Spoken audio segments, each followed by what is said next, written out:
one thing I'll say about D-Lab is that if you take the MIT motto, and that's mens et manus, right, mind and hand, and bring it to bear in the developing world, that to me is what D-Lab is. It's really about mens et manus, getting students engaged in that process of using their minds and their hands.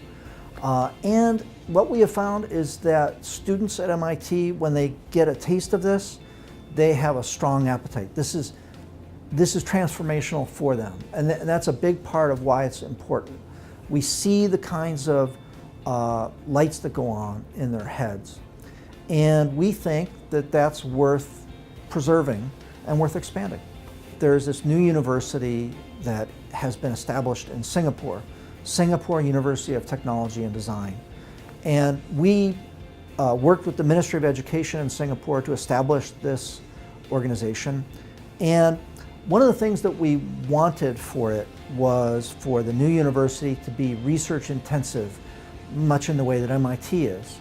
And this doesn't happen by itself. If you start a new university, it could evolve toward teaching very, very well, but leaving very little time for the faculty to follow their curiosity and make an impact through sponsored research. So we thought we'd build that in from the beginning, and to build it in such a way that it'd be focused on design. And we established this thing called the International Design Center as part of that. Now, the International Design Center works in just a limited set of areas so that it can have focus and be really good at what it does.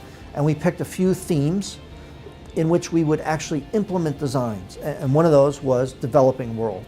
So we got that in there. That's a link to D-Lab. And then there are also themes that cut across different applications, which are methodological, say.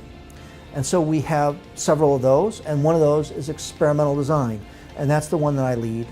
And yeah, for me, it's perfect. I do work on questions of design and questions of experimentation, and that intersection on the Venn diagram is where I've enjoyed most of my success.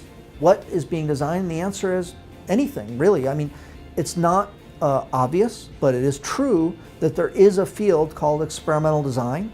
There isn't one field for designing chemical engineering, and one for electronics, and one for electromechanical things. There's one field.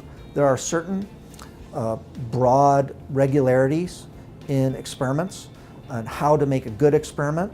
And so if you go to the different libraries at MIT, you'll find these books that say design of experiments on them.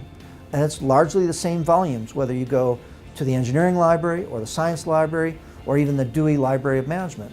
It's one field.